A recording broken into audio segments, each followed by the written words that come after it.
மனிதர்களிலும் ஜின்களிலும் உள்ள விரட்டப்பட்ட ஷைத்தானின் தீங்கை விட்டும் எங்கள் இறைவனே, உம்மிடமே நாங்கள் பாதுகாவல் தேடுகின்றோம்.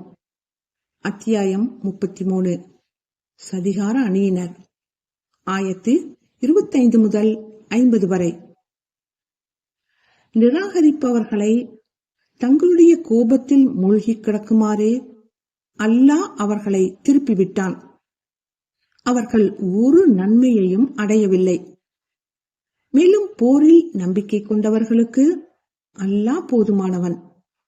மேலும் அல்லாஹ் பேராற்றலுடையவன், மிகைத்தவன். இன்னும் வேதத்தை உடையவர்களிலிருந்து உதவி புரிந்தார்களே, அவர்களை அவர்களுடைய கோட்டைகளிலிருந்து கீழே இறக்கி அவர்களின் இருதயங்களில் திகிலை போட்டுவிட்டான். ஒரு பிரிவாரை நீங்கள் கொன்றீர்கள், இன்னும் ஒரு பிரிவாரை சிறைப்பிடித்தீர்கள். இன்னும் அவன் உங்களை அவர்களுடைய நிலங்களுக்கும் அவர்களுடைய வீடுகளுக்கும் அவர்களுடைய பொருட்களுக்கும் நீங்கள் மிதித்திராத நிலப்பரப்புக்கும் வாரிசுகளாக ஆக்கிவிட்டான். மேலும் அல்லாஹ் எல்லா பொருட்களின் மீதும் சக்தியுடையவன். நபியே, உம்முடைய மனைவிகளிடம் நீங்கள் இவ்வுலக வாழ்வையும் இதன் அலங்காரத்தையும் நாடுவீர்களானால் வாருங்கள், நான் உங்களுக்கு வாழ்க்கைக்கு உரியதை கொடுத்து அழகிய முறையில் உங்களை விடுதலை செய்கின்றேன். ஆனால் நீங்கள் அல்லாஹ்வையும் அவன் தூதரையும் மறுமையின் வீட்டையும் விரும்புவீர்களானால் அப்பொழுது உங்களின் நன்மையாளர்களுக்கு அல்லாஹ் மகத்தான நற்கூலியை நிச்சயமாக சித்தம் செய்திருக்கின்றான் என்றும் கூறுவீராக. நபியுடைய மனைவிகளே, உங்களில் எவரேனும் பகிரங்கமான மானக்கேடு செய்வாராயின் அவருக்கு வேதனை இரட்டிப்பாக்கப்படும். இது அல்லாஹ்வுக்கு மிகவும் சுலபமானதே ஆகும். அன்றியும் உங்களில் எவர் அல்லாஹ்வுக்கும் அவனுடைய தூதருக்கும் வழிபட்டு நல்ல செயல்கள் செய்கின்றாரோ அவருக்கு நாம் நற்கூலியை 2 முறை வழங்குவோம். இன்னும் அவருக்கு கண்ணியமான உணவையும் சித்தம் செய்திருக்கின்றோம். நபியின் மனைவிகளே, நீங்கள் பெண்களில் மற்ற பெண்களைப் போல் அல்ல. நீங்கள் இறை அச்சத்தோடு இருக்க விரும்புவீர்களானால் பேச்சில் நளினம் காட்டாதீர்கள். ஏனென்றால் எவன் உள்ளத்தில் நோயிருக்கின்றதோ அவன் ஆசை கொள்வான். இன்னும் நீங்கள் நல்ல பேச்சையே பேசுங்கள். நீங்கள் உங்கள் வீடுகளில் தங்குங்கள். முன்பு போல் நீங்கள் அறிவில்லாமல் திரிந்து கொண்டிருக்காதீர்கள். இறைவனுக்கு உறுதியாக வழிபட்டு தூய்மைக்காக கொடுத்து வாருங்கள். அல்லாஹ்வுக்கும் அவனுடைய தூதருக்கும் கீழ்ப்படியுங்கள். வீட்டை உடையவர்களே, உங்களை விட்டும் அசுத்தங்களை நீக்கி உங்களை தூய்மைப்படுத்துவதற்காகவே அல்லாஹ் நாடுகின்றான். மேலும் உங்களுடைய வீடுகளில் நினைவூட்டப்படும் அல்லாஹ்வின் அத்தாட்சிகளையும் ஞானங்களையும் சிந்தித்து உணருங்கள். நிச்சயமாக அல்லாஹ் நுட்பமானவன், நன்கு அறிந்தவன்.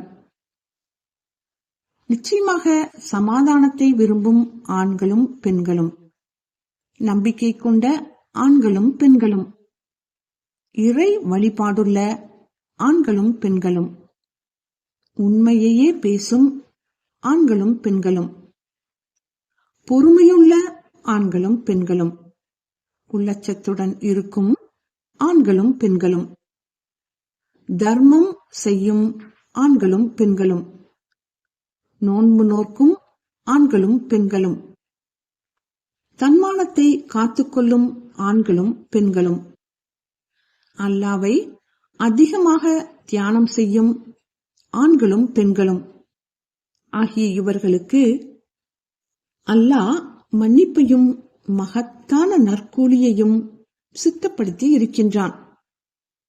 மேலும் அல்லாஹ்வும் அவனுடைய தூதரும் ஒரு காரியத்தை பற்றி கட்டளையிட்டு விட்டால் அவர்களுடைய அக்காரியத்தில் வேறு அபிப்பிராயம் கொள்வதற்கு நம்பிக்கை கொண்டுள்ள எந்த ஆணுக்கோ பெண்ணுக்கோ உரிமையில்லை. ஆகவே அல்லாஹ்வுக்கும் அவனுடைய தூதருக்கும் எவரேனும் மாறு செய்தால் நிச்சயமாக அவர்கள் பகிரங்கமான வழிகேட்டிலேயே இருக்கின்றார்கள். எவருக்கு அல்லாஹ்வும் அருள் புரிந்து நீரும் அவர் மீது அருள் புரிந்தீரோ அவரிடத்தில் நீர் உம் மனைவியை உம்மிடமே நிறுத்தி வைத்துக் கொள்ளும், அல்லாஹ்வுக்கு அஞ்சிக் கொள்ளும் என்று நீர் சொன்னபோது அல்லாஹ் வெளியாக்க இருந்ததை மனிதர்களுக்கு பயந்து நீர் உம்முடைய மனதில் மறைத்து வைத்திருந்தீர். ஆனால் அல்லாஹ் அவன்தான் நீர் பயப்படுவதற்கு தகுதியுடையவன். ஆகவே ஜைது அவளை விவாக விலக்கு செய்துவிட்ட பின்னர் நாம் அவளை உமக்கு மனம் செய்வித்தோம். ஏனென்றால் நம்பிக்கை கொண்டவர்களால் வளர்க்கப்பட்டவர்கள் தம் மனைவிமார்களை விவாகரத்து செய்துவிட்டால் அவர்கள் அப்பெண்களை மணந்து கொள்வதில் யாதொரு தடையும் இருக்கக்கூடாது என்பதற்காக நடைபெற்றே தீர வேண்டிய அல்லாஹ்வின் கட்டளையாகும். நபியின் மீது அல்லாஹ் விதியாக்கியதை அவர் நிறைவேற்றுவதில் எந்த குற்றமும் இல்லை. இதற்கு முன் சென்று போனவர்களுக்கு ஏற்பட்டிருந்த அல்லாஹ்வின் வழி இதுவே ஆகும். இன்னும் அல்லாஹ்வின் கட்டளை தீர்மானிக்கப்பட்ட விதியாகும். அவர்கள் அல்லாஹ்வின் கட்டளைகளை எடுத்துக் கூறுவார்கள். அவர்கள் அவனுக்கே அஞ்சுவார்கள். அல்லாஹ்வையன்றி வேறு எவருக்கும் அவர்கள் பயப்பட மாட்டார்கள். ஆகவே கேள்வி கணக்கு கேட்பதற்கு அல்லாஹ்வே போதுமானவன். முஹம்மது உங்கள் ஆண்களில் எவரொருவருக்கும் தந்தையாக இருக்கவில்லை. ஆனால் அவரோ அல்லாஹ்வின் தூதராகவும் நபிமார்களுக்கெல்லாம் இறுதியாகவும் இருக்கின்றார். மேலும் அல்லாஹ் எல்லா பொருட்கள் பற்றியும் நன்கு அறிந்தவன். நம்பிக்கை கொண்டவர்களே, அல்லாஹ்வை அதிகம் அதிகம் நினைவு கூறுங்கள். இன்னும் காலையிலும் மாலையிலும் அவன் தூய்மையை போற்றுங்கள். உங்களை இருள்களிலிருந்து வெளியேற்றி ஒளியின் பால் கொண்டு வருவதற்காக அவன் உங்கள் மீது அருள் புரிந்திருக்கின்றான். இன்னும் அவனுடைய வானவர்களும் அவ்வாறே. மேலும் அவன் நம்பிக்கை கொண்டவர்களிடம் மிக்க இரக்கமுடையவன். அவனை அவர்கள் சந்திக்கும் நாளில் சலாமுன், உங்களுக்கு சாந்தியும் சமாதானமும் உண்டாவதாக என்பதே ஆகும். மேலும் அவர்களுக்காக கண்ணியமான கூலியையும் அவன் சித்தப்படுத்தி இருக்கின்றான். நபியே, நாம் நிச்சயமாக உம்மை சாட்சியாகவும் நற்செய்தி கூறுபவராகவும் அச்சமூட்டி எச்சரிப்பவராகவுமே அனுப்பியுள்ளோம். இன்னும் அல்லாஹ்வின் பால் அவன் அனுமதியின்படி அழைப்பவராகவும் பிரகாசிக்கும் விளக்காகவும். எனவே நம்பிக்கை கொண்டவர்களுக்கு அல்லாஹ்விடமிருந்து அவர்களுக்கு நிச்சயமாக பேர் அருட்கொடை இருக்கிறது என்று நற்செய்தி கூறுவீராக. அன்றியும் நிராகரிப்பவர்களுக்கும் நயவஞ்சகர்களுக்கும் நீர் வழிபடாதீர். அவர்கள் துன்பத்தை அலட்சியப்படுத்துவீராக. அல்லாஹ்வின் மீதே முற்றிலும் உறுதி கொண்டு இருப்பீராக. அல்லாஹ்வே போதுமான பாதுகாவலனாக இருக்கின்றான். நம்பிக்கை கொண்டவர்களே, நம்பிக்கை கொண்ட பெண்களை நீங்கள் மணந்து பிறகு நீங்கள் அவர்களை தொடுவதற்கு முன்பாகவே விவாகரத்து செய்து விட்டீர்களானால் அவர்கள் விஷயத்தில் நீங்கள் கணக்கிடக்கூடிய தவணை ஒன்றும் உங்களுக்கு இல்லை. ஆகவே அவர்களுக்கு அழகான முறையில் வாழ்க்கை தேவைகளை அளித்து அவர்களுக்கு விவாகரத்து கொடுங்கள். நபியே, எவர்களுக்கு நீர் அவர்களுடைய திருமணத் தொகையை கொடுத்து விட்டீரோ, அந்த உம்முடைய மனைவியரையும் உமக்கு அல்லாஹ் அளித்துள்ளவர்களில் வழக்கரம் சொந்தமாக்கிக் கொண்டவர்களையும் நாம் உமக்கு ஆகுமாக்கி இருக்கின்றோம்.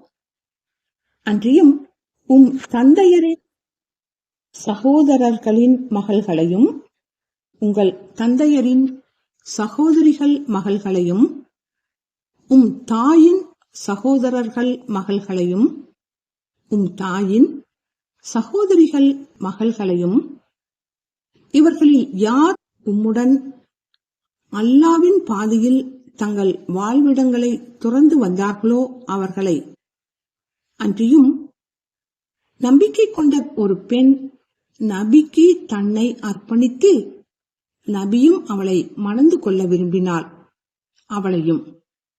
இது மற்ற நம்பிக்கை கொண்டவர்களுக்கு அல்ல, உமக்கு மட்டுமே.